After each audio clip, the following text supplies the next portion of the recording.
నమస్తే, welcome to our channel. నేను పద్మిని. ప్రస్తుతంతో పాటు ప్రముఖ ఆధ్యాత్మికవేత్త, సూర్య ఉపాసకులు, sun spiritual society founder Vikramaditya గారు మనతో పాటు ఉన్నారు. మాట్లాడదాం సార్. నమస్తే సార్. సూర్యోస్మి తల్లి. సార్, గ్రహణానికి సంబంధించి ద్వాదశ రాశులు కూడా చేసుకోవాల్సినటువంటి పరిహారాలు ఏమిటి? వెజిటబుల్ థెరపీని ఎట్లా ఇంకల్కేట్ చేసుకోవచ్చు అసలు లైఫ్ లో? ఖచ్చితంగా దాన్ని ఏ రాశి వాళ్ళు ఏం చేయాలనేది చాలా బ్యూటిఫుల్ గా ఎక్స్ప్లెయిన్ చేశారు కదా. మంచి రీచ్ కూడా వస్తుంది. చూసారా? చూసాను. నేను మీకు పంపిస్తూ ఉన్నాను. చాలా సంతోషం అనిపిస్తుంది. ఎందుకంటే మనం చేసిందే వాళ్ళకి ఉపయోగపడాలని. అది ఎప్పుడు ఉపయోగపడుతుంది? వాళ్ళు చూస్తే కదా. చూసారు, మరి చూస్తున్నారు, ఆచరిస్తూ ఉన్నారు. చాలా చాలా సంతోషం. అయితే ఆదివారం నాడు గ్రహణం కాబట్టి ఇంకొన్ని కీ పాయింట్స్ ఉన్నాయి మాట్లాడాల్సింది అని మీరు చెప్పడం జరిగింది. మరి వాటి గురించి ప్రేక్షకులకు తెలియజేస్తారా? అదే అంటే నేను ఇలా సహజంగా ఏంటంటే పౌర్ణమి ఆదివారం చేద్దామని సంకల్పించుకున్నాను. తర్వాత గ్రహణం గురించి బాగా ప్రాచుర్యం ఇన్ డెప్త్ కొంచెం స్టడీ చేయడంతో ఆ రోజు గ్రహణం విశేషంగా 3 గంటల సేపు ఉంటుంది. అంటే ఒక రకంగా చెప్పాలంటే తక్కువ సమయమే. అంటే గ్రహణం సమయం కొంచెం ఎక్కువగా ఉంటే గ్రహణం యొక్క ఇంపాక్ట్ మనకు తెలుస్తుంది. అంటే అసలు గ్రహణాలు ఇవన్నీ ట్రాష్ అని మాట్లాడుతూ ఉంటారు. అంటే గ్రహణం అంటే ఏంటి, ఇవన్నీ మనం పట్టించుకోకలేదు, దాని ప్రభావం ఏమి ఉండదు అన్నప్పుడు ప్రకృతి మీద సైంటిస్టులు ఇప్పుడు రీసెర్చ్ చేస్తూ ఉంటారు. ఒక జూ పార్క్లో వీళ్ళు రెగ్యులర్గా ఉండేటువంటి యానిమల్స్ని, అంటే మామూలుగా వీధుల్లో ఉండేటువంటి యానిమల్స్ మనకు ఎక్కువ కనిపించేది కుక్కలు, ఆవులు, గేదెలు, ఇవే కనిపిస్తాయి. పెద్దగా రకాల మనకి జంతువులు ఏం కనిపించవు. కానీ నైట్ టైం సంచరించే జంతువులు బయట సంచరిస్తుంటాయి. అవి నైట్ టైం ఎక్కువ లోపల, డే టైంలో లోపల ఉండి నైట్ టైం చేస్తూ ఉంటాయి. అవి గ్రహణం సమయంలో, ఇప్పుడు పర్టికులర్గా చంద్రగ్రహణం సమయంలో అవి కూడా సంచారాన్ని చెయ్యకుండా తినవు.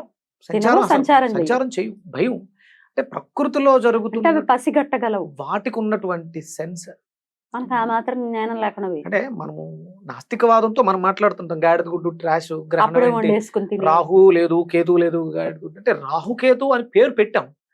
ఒరిజినల్ గా నార్త్ నోడు, సౌత్ నోడు, అది వాటికి ఉన్నటువంటి పేరు. దానికి మన వాళ్ళు రాక్షసత్వంతో ఉన్నటువంటి గ్రహాలు, వాటి వల్ల వచ్చే ఇంపాక్ట్, అంటే గ్రహము అనగానే గ్రహించున్నది, మనలో ఉన్నటువంటి శక్తిని కావచ్చు, ప్రకృతిలో ఉన్నటువంటి శక్తిని కావచ్చు. ఆ సమయంలో మనకి చంద్రుడి నుంచి భూమికి చేరవలసినటువంటి కొంత కిరణాలు ఆగిపోతాయి. తద్వారా అది మనకి మనసు మీద ప్రభావాన్ని చూపిస్తుంది. తద్వారా మనం అనుభవించేటువంటి సమస్య. నా గురువు గారు మాకు చెప్పింది ఏంటంటే, రేపు నేను ఈ గ్రహణాన్ని పురస్కరించుకొని ఫస్ట్ టైం ఆయన ఏమన్నారంటే అతిరాత్రం చేయమన్నారు. అంటే అర్ధరాత్రి వస్తుంది కాబట్టి అతిరాత్రం చేయాలి. మామూలుగా అయితే సంధ్యా సమయంలో మామూలుగా చేసేసుకుంటే సరిపోదు. అతిరాత్రం చేయాలి. ఏం చేస్తారు అంటే అతిరాత్రం అంటే తూర్పున ఒక యజ్ఞకుండం, దక్షిణాన ఒక యజ్ఞకుండం, పడమర ఒక యజ్ఞకుండం, మధ్యలో ఒక పక్కగా ఒక యజ్ఞకుండాన్ని పెట్టి ఒక్కొక్క దాంట్లోనూ ముగ్గురు జంటలు, 4 మూడు 12 మంది, 4 హోమగుండాలకి 4 ఋత్వికులను పెట్టి కొన్ని మంత్రాలు ఇవ్వడం జరిగింది. ఆ మంత్రాలని చేయడం ద్వారా ఛాలెంజింగ్గా చెప్పారు.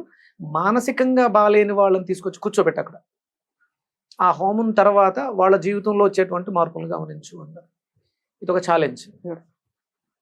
మా యూనివర్సిటీ నుంచి ఛాలెంజ్, ఈ మంత్రాలు చదివించు, ఈ మంత్రం చేయించు, రాకపోతే అడుగు. ఆయన మా గురువుగారు ఎవరో మీకు తెలియదు, యూనివర్సిటీ మీకు తెలియదు, నేను మీకు అందుబాటులో ఉంటాను. ఇప్పుడు నేను ఇక్కడ చెప్పేటువంటి మంత్రాలు మీరు సాధన చేయండి, నన్ను అడగండి. మార్పు రాకపోతే మానసిక పరమైనటువంటి ఇబ్బందుల నుంచి ఎట్లా, అంటే ఏమిటి ఆ ఇబ్బందులు, ఎట్లా బయటపడతాం అది కూడా ఒక్కసారి. మానసికంగా అంటే ఇబ్బందులు, ఆర్థిక సమస్యలు ఇవి కాదు. మానసికంగా ఏదన్నా సమస్య వస్తే తట్టుకోలేని స్థితి, పర్వర్షన్, గట్టిగా అరవటం, కోపం, ద్వేషం, తిన్నది వంట పట్టకపోవటం, మనసు దేని మీద కేంద్రీకరించలేకపోవటం, కరెక్ట్, విపరీతమైనటువంటి పరిస్థితులు. చిన్నపిల్లలు ఉన్నారు, మానసిక వైకల్యం అంటే వాళ్ళు సెల్ ఫోన్కి ఎడిక్ట్, ఇది ఒక మానసిక వైకల్యం. Definitely. Alcohol addiction, smoking addiction, drugs addiction, పరస్త్రీ వ్యామోహం, ఇవన్నీ మానసిక వైకల్యాలన్నిటికీ ఇది అద్భుతమైనటువంటి మంత్రం, అద్భుతమైనటువంటి పరిష్కార యోగం. బ్యూటిఫుల్. నేను చేయొచ్చు అయితే గ్రహణ సమయంలో మీరు ఇప్పుడు నేను చెప్పబోయే మంత్రాలు, ఆ మంత్రాలు పఠనం చేయండి. అంటే ఒరిజినల్ గా హోమం చేస్తే మంచిది. నేను హోమం చేస్తున్నాను లోక కళ్యాణార్థం. నా కుటుంబ సభ్యులు, నన్ను ఆదరిస్తూ, మన ఛానల్ని ఆదరిస్తూ చూస్తున్న వాళ్ళందరికీ కూడా ఇది ఒక అద్భుతమైనటువంటి వరం. నేను మీ తరపున చేస్తున్నాను. మీరు నాకు చేయాల్సిందల్లా ఏంటంటే నేను చెప్పే మంత్రాన్ని ఆ సమయంలో 3 గంటల సేపు పఠించండి చాలు. మరి పఠించడం రాని వారి కోసం మీరు చదివి వినిపిస్తే నేను లైవ్ ఇవ్వనా? వినండి, వింటూ ఉంటా. వినిపించండి, వింటూ ఉండండి. శృతి కదా, వినడం ద్వారానే. ఉమ్. కాబట్టి వినండి, ప్లే చేయండి, నేను చదివి వినిపిస్తా. తప్పకుండా చదువుకోగలిగిన వాళ్ళు చదువుకుంటారు. మరి చదవాలి, ఒకసారి- చదువుకోవాలి, చదివించాలి, చదివి చెప్పాలి. హా. ఇప్పుడు మన ఇద్దరం కలిసి చదువుతాం, హా. అది వాళ్ళు నేర్చుకుంటారు, వాళ్ళు చదువుతారు, వాళ్ళు చదివిస్తారు. రాసుకుని మీరు ఇది చేయించండి, పిల్లలతో చేయించండి. ఇప్పుడు పిల్లలు బాలేదు, పిల్లలకి చదువు మీద శ్రద్ధ లేదు, ఇవన్నీ కూడా పెరిగే అవకాశం అద్భుతంగా ఉంది. ఆ రోజు ఉదయం నుంచి కూడా మాక్సిమం వీలైతే బూడిద గుమ్మడికాయ, పొట్లకాయ జ్యూస్ విరివిగా తీసుకోండి, బాగా తీసుకోండి. కొబ్బరి పాలు తీసుకోండి, తేలికగా ఉంటాయి, మనకి శక్తినిస్తాయి. ఎందుకంటే మధ్యాహ్నం ఉండలేము అనుకుంటే మధ్యాహ్నం అల్పాహారం, భోజనం, మంచి భోజనం, సాత్వికంగా ఉండేటువంటిది, బీరకాయ, ఇప్పుడు దొండకాయ, బెండకాయలు ఇలాంటి కాయగూరలతో మంచి భోజనం 2 గంటలకల్లా ఫినిష్ చేయండి. తర్వాత ఏదైనా ఆకలిస్తే మరి జ్యూసులు అవి తాగొచ్చు సాయంత్రం వరకు. 6 తర్వాత మాక్సిమం అని అంతే. శ్రద్ధగా ఉండండి, భక్తి శ్రద్ధలతో చేయండి, అద్భుతమైనటువంటి విజయాలు చేస్తారు. గురువు గారి ఆజ్ఞతో యూనివర్సిటీ నుంచి వచ్చినటువంటి మంత్రాలతో నేను హోమం చేస్తున్నాను, అతిరాత్రం చేస్తున్నాను. గురువుల యొక్క బ్లెస్సింగ్సే నాకు ఈ సంకల్పం రావటం. అది నేను డెఫినెట్గా ఇది అందరికీ మొన్న వీడియోలో అన్నారు, అయిపోయిన తర్వాత శక్తిని దారపోస్తారు, 100% శక్తిని దారపోస్తారు. నెక్స్ట్ డే ఎలాగో మండే మనం షూట్ పెట్టుకుంటే గనుక అప్పుడు మనం చేయొచ్చు ఆ వీడియో. డెఫినెట్. సరే, ఇంతకీ ఆ మంత్రం విందామా? విందాం. ఇవి శివ సంకల్ప మంత్రాలమ్మా. ఓకే. అంటే కొత్తగా ఇందులో పెద్దగా సీక్రెట్స్ ఏమి ఉండవు, ఓకే. మనదంతా ఓపెన్, యజుర్వేద సహితం ఇవి గురువు గారు ఇచ్చారు. ఇందులో చాలా అద్భుతమైనటువంటి మంత్రం ఉంది. ఏ నేదం, చెప్పండి.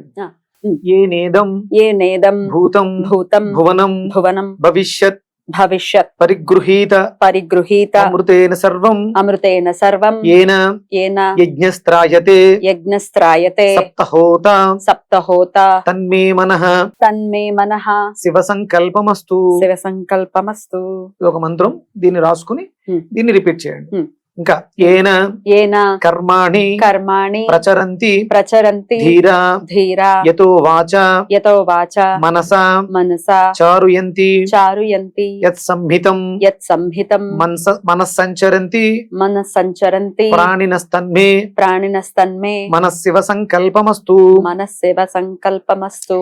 ఏన ఏన కర్మాణ్య కర్మాణ్య వసో మనీషినో వసో మనూషినో మనీషినో వసో మనీషినో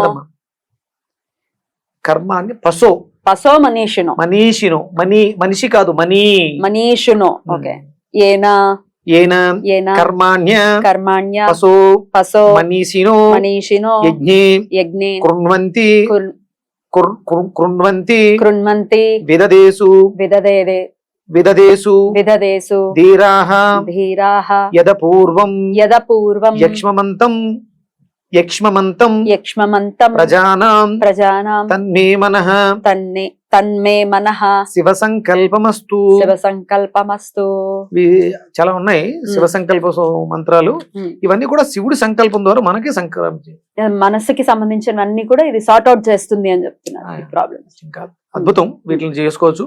అలాగే సరస్వతి కావాలి, చదువు కావాలి అని వాళ్ళకి పావకానః సరస్వతి వాజే బిర్వాజనీవతి యజ్ఞం వస్తు ధియా వసుః, ఇదొక మంత్రం. ఈ మంత్రాన్ని కూడా సాధన చేయండి. మీకు సరస్వతి కావాలిగా, ఆఫ్ కోర్స్. పావకానః పావకానః సరస్వతి సరస్వతి వాజే వాజే బిర్వాజనీవతి బిర్వాజనీవతి యజ్ఞం వస్తు యజ్ఞం వస్తు ధియా వసుః, ధియా వసుః. ఒక మంత్రం.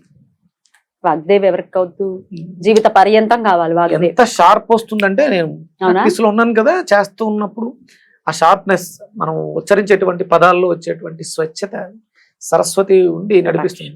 ఇంకొక విషయం చెప్పిన అంటే, సరస్వతికి మనం సరస్వతి ఆకులతో చేస్తాం కదా.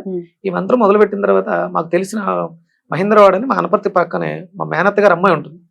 ఆవిడ వాళ్ళ ఇంట్లో విపరీతంగా మంజిష్ట మన ఇది బ్రాహ్మి సరస్వతి విపరీతంగా వచ్చినట్టుంది. శుభ్రంగా వాటిని కోసి కడిగి ఆరపెట్టి 2 కవర్లు నిండా ఇచ్చింది. ఉపయోగించుకోమనా, హోమానికి ఉపయోగపడతాయి కదా. సరస్వతి ఏం చేయను అందే, బోళంత ఉందంటే శుభ్రంగా కడిగి ఆరబెట్టి పంపించాను. నన్ను తీసుకొచ్చి మా ఇంట్లో 2 కవర్లు పట్టుకొచ్చాను. ఇప్పుడు హోమానికి రేపు చేసే అతిరాత్రానికి అద్భుతంగా ఉపయోగపడుతుంది. ఎవరికి తోచిన రీతిలో వాళ్ళు సేవకి పాత్రలు అవుతుంది, సేవ చేసుకుంటున్నారు. నాకు నిజంగా అంటే ఇప్పుడు ఈ బీరకాయలు బెండకాయలు తెలిగిచర్ల లక్ష్మీ తులసి అని ఆవిడేం కాదు, వెళ్ళినప్పుడల్లా వచ్చే దారిలో మనకి అనపర్తి నుంచి హైదరాబాద్ వచ్చే దారిలోనే ఉంటుంది నల్లజర్ల పట్టుకొచ్చి పాపం చేస్తూ ఉంటారు. పిడకలు, ఆవు పిడకలు కానీ ఆవు నెయ్యి కానీ అద్భుతంగా చేస్తున్నారు. ఇప్పుడు ఉన్న సంకల్పం ఏంటంటే ఊరూరా మణిపద్మేహ మంత్రంతో గ్రామ ప్రచారం చేస్తాం. ఇంటింటి ఆదిత్య హృదయ పారాయణం అంటే ఒకళ్ళతో ఆగిపోకూడదు, అభివృద్ధి అనేది మొత్తం అందరూ చెయ్యాలన్న సంకల్పంతో ఇప్పుడు ఈ గ్రహణాన్ని పురస్కరించుకుని ముందు ఫస్ట్ శారీరకంగా, మానసికంగా, భౌతికంగా అన్ని రకాలుగా శక్తివంతులు అవటానికి ఈ గ్రహణం నాకు ఒక వేదిక అవుతుంది. అద్భుతం, అద్భుతం. మరి అది మీరు చేసేటటువంటి హోమాల్ని చిత్రీకరించేటటువంటి పరిస్థితి కూడా మాకు కల్పిస్తే తప్పకుండా చూపిస్తాం. తప్పకుండా చేయడం కన్ఫర్మ్. మీరు వచ్చి షూట్ చేసి మన కుటుంబ సభ్యులకి చూపిస్తే వీక్షణ ద్వారా వాళ్ళకి డెఫినెట్లీ చేయడం ద్వారా నాకు నన్ను ఆశీర్వదిస్తున్నందుకు అందరికి ఉపయోగం. రైట్ అండి, చాలా చక్కగా తెలియజేశారు. 9:57 నుంచి 1:26 వరకు ఉండేటటువంటి ఆద్యంత పుణ్యకాలాన్ని ప్రతి ఒక్కరు కూడా వినియోగించుకోవాలి. ఎప్పుడు పడుకునేదే, ఎప్పుడు రీల్స్ చూసేది. నిన్న మొన్న ఎవరో ఫోన్ చేసి ఆ సమయంలో పడుకుంటేనా దోషం అంటే ఎస్ దోషమే. ఇప్పుడు ఇవాళ వచ్చి 1,00,000 రూపాయలు ఇస్తాను అన్నాను, మీకు ఏం అక్కర్లేదు, ఇది ఇస్తాను తీసుకోండి, ఆ సమయానికి వస్తే అన్నాను. ఆ సమయంలో లేదంటే నేను పడుకుంటాను అంటే దోషం అంటే అసలు పడుకుంటావా, నిద్ర పడుతుందా, 1,00,000 రూపాయల అయ్యి బాబాయ్ వచ్చే అన్నట్టు లక్షలు. ఇదే 365 రోజులు నిద్రపోతున్నాం. ఆ సమయం అందరం చేసే పనే. ఆ ఒక్క రోజు సంవత్సరంలో వచ్చేటువంటి అరుదైన సమయాల్లో ఆ ఒక్క రోజు, ఆ ఒక్క పూట, ఆ 3 గంటలు మేలుకొని ఉంటే సంవత్సరానికి సరిపడా, జీవితానికి సరిపడా ఒక అద్భుతమైనటువంటి శక్తి. గ్రహణం చాలా అద్భుతమైనది. అంటే జంతువులు వాటిని పసిగట్టగలుగుతుంది, జ్ఞానం ఉన్న మనం దాన్ని విస్మరిస్తున్నాం. ఇదంతా అజ్ఞానం, మూఢనమ్మకం. తర్వాత కష్టం వచ్చింది, మేము ఏం చేయాలని తిరిగితే కుదరదు. అన్న కష్టాలు లేనోడు ఎవడు లేడు. కష్టాలు అందరికీ వచ్చేస్తాయి. ఎందుకు వస్తున్నాయంటే మనం మన ధర్మాన్ని విస్మరించాం. ఇది ధర్మం ఎందుకు చెప్పిందంటే వేదంలో దీని గురించి గ్రహణం సమయంలో ఏం చెయ్యాలి, ఏం చేయకూడదు ప్రస్తావన ఉంది. దాన్ని భయపెట్టాలని ఉద్దేశం కాదు. పలానా రాశి వాళ్ళకి పలానా దోషం వచ్చేస్తుందని భయపెట్టడం కాదు. అసలు భయం అనే ప్రసక్తే లేదు. ఎవరు భయపడకండి. ఆ సమయంలో మీకు రాబోయేటువంటి విపత్కర పరిస్థితులు, సామాన్య పరిస్థితులు, విపత్కర పరిస్థితులు, లేకపోతే అదృష్టం. కొంతమందికి ఆ సమయంలో ఏమి చేయకపోయినట్టు, ఇప్పుడు మేషరాశి వాళ్ళు ఉన్నారు, వాళ్ళు ఏం చెయ్యక్కర్లేదు, చేసుకుంటే 10 ఫలితం మరింత ఎక్కువగా వస్తుంది. బాగా విపత్కరమైనటువంటి పరిస్థితుల్లో అంటే ఇప్పుడు మనకు ఉన్నటువంటి కుంభరాశిలో జరుగుతుంది కాబట్టి ఆ రాశి వాళ్ళకి చెడు ఎక్కువగా ఉంది. మీరు చేసేటువంటి సాధన మీకు జరుగుతున్నటువంటి చెడుని తగ్గించడానికి అవకాశం. భయపెట్టడం కాదు, మీరు జాగ్రత్తగా ఉండండి. మీ మీద జరుగుతుంది, మీ ఇంటికి దగ్గరలో ఒక విస్ఫోటనం జరుగుతుంది, అప్పుడు మీరు కొంచెం అలర్ట్ గా ఉండి జాగ్రత్తగా ఉండండి. అలర్ట్ గా ఉండండి. గబుక్కులు ఏది మీద పడుతుందో తెలియదు కాబట్టి తప్పించుకోవడానికి అవకాశం ఉంటుంది. కాబట్టి స్పృహతో ఉండండి, దైవనామ స్మరణతో. ప్రకృతి నుంచి వస్తున్నటువంటి శక్తిని స్వీకరించడానికి ఏదో ఒక అడ్డు వస్తుంది. అందుకని ఆ శక్తిని మనమే వైబ్రేట్ చేయడం ద్వారా, పుట్టించడం ద్వారా మనకి మేలు జరుగుతుంది, మన చుట్టుపక్కల కూడా మేలు జరుగుతుంది. నేను చేసే జపం నా ఒక్కడికే కాదు, నా ఇంటి చుట్టుపక్కల నా పరిసరాలను కూడా శక్తివంతం చేస్తుంది. అందుకని అందరూ కూడా నామస్మరణతో ఇప్పుడు నేను చెప్పిన నామాలు గాని ఇవి రాకపోతే ఓం మణిపద్మాయ నమః, మణిపద్మేహం చేస్తున్నటువంటి అద్భుతాలు కొల్లలు ఉన్నాయి.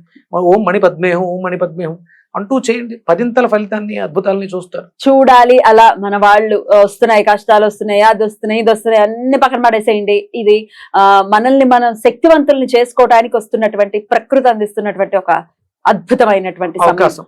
ఆదివారం పౌర్ణమి విశేషం, చాలా పవర్ఫుల్. దాంట్లో గ్రహణం అద్భుతం. అసలు మీరు ఉన్న నవగ్రహాలని శక్తివంతులుగా చేసి మీ శరీరంలో ఉన్నటువంటి గ్రహాలు శక్తిని స్వీకరించేలా సిద్ధం కండి. శుభ్రంగా పట్టు విడుపు స్నానాలు చేయండి. ఇవన్నీ మూఢనమ్మకాలు కాదు, ఇవన్నీ మనకి భగవంతుడు ఋషులు అందించినటువంటి వరాలు. వాళ్ళేం పిచ్చి వాళ్ళు కాదు, వాళ్ళేం పనులకి ఇచ్చింది కాదు. అతీత శక్తులు, అతీంద్రియ శక్తులతో వాళ్ళు దర్శించి మనకి చెప్పారు. కాబట్టి వాళ్ళని గౌరవిద్దాం, గ్రహణాన్ని పఠిద్దాం, పాటిద్దాం. బ్యూటిఫుల్ సార్, చాలా అద్భుతంగా మాకు తెలియజేశారు. అయితే ఈ మంత్రాలకు సంబంధించి లైవ్ వీడియో కూడా ఉంటుంది గ్రహణ సమయంలో. అంటే 9:30 నుంచి ఇంచుమించు ఆ లైవ్ ని ఇచ్చేటటువంటి ప్రయత్నం నేను చేస్తాను. ఒకవేళ చదవడం రాని వాళ్ళైనా చక్కగా వింటూ కూడా, శ్రవణం చేస్తూ కూడా.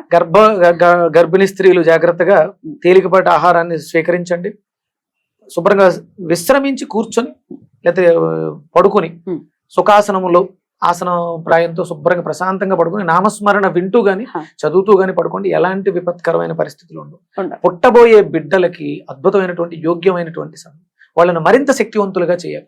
మానసికంగా బాలేని పిల్లలు పుడుతున్నారు, పుట్టిన తర్వాత చేసే కన్నా పుట్టేవాడు అలా పుట్టకుండా మార్చుకోవడానికి ఒక అద్భుతమైనటువంటి అవకాశం. అందుకని నామస్మరణ చేయండి. తేలికగా జీర్ణమయ్యే పదార్థాలు ఇవాళ నుంచి కూడా, అంటే శనివారం వీడియో పడుతుంది కాబట్టి ఇవాళ నుంచి కూడా మీరు తేలిగ్గా జీర్ణమయ్యే ఆహారాన్ని, బూడిద గుమ్మడికాయ పొట్లకాయ జ్యూస్ని, తేలిగ్గా జీర్ణమయ్యే జ్యూసెస్ని, లైట్గా ఉండే పదార్థాలను తీసుకోండి. తేలికగా ప్రశాంతంగా నిద్రపోండి. గర్భిణీ స్త్రీలు ఏం భయపడకండి. నేను 3-9 అని కడుపుతున్నప్పుడు సంపూర్ణ సూర్యగ్రహణం, అది కూడా 3:30 గంటలు ఎక్కువ డేలో. అబ్బా, చాలా బ్యూటిఫుల్ గా యూటిలైజ్ చేసుకున్నా, కూర్చున్నా, అంతే. మీరు మీ పుట్టబోయే బిడ్డకి శక్తిని దారిపోయండి. ఆ శక్తిని అంతటిని అటు మళ్ళించండి. వాళ్ళు అద్భుతమైనటువంటి జ్ఞానవంతులు అవుతారు, సమాజానికి అద్భుతమైన. అంటే తిట్టుకుంటూ ఉంటారు, భయపడుతుంటారు, అబ్బా గ్రహణం వస్తుందా. గ్రహణం ఖచ్చితంగా వస్తుంది, అందులో టచ్ చేసే వెళ్తుంది. ఏదో లాస్ట్ ఇయర్ అంతకు ముందు ఇయర్ లేదు కానీ టచ్ అవుతుంది. ఇది మనకి లక్ అంతే కదా. ఇదే చెడు కాదు. అంటే తింగర పనులు చేస్తే, చెడు పనులు చేస్తే చెడు ప్రభావాలు ఇస్తుంది. కానీ ఇవి మీరు సాత్వికంగా ఉండండి, ఆ శక్తిని వినియోగించుకోండి, పిల్లలని ఆరోగ్యవంతులుగా, శ్రేయోభిలాషులుగా తీర్చిదిద్దండి. బ్యూటిఫుల్ సార్, చాలా అద్భుతంగా మాకు తెలియజేశారు. కృతజ్ఞతలు సార్. నమస్తే. సూర్యోస్మిత.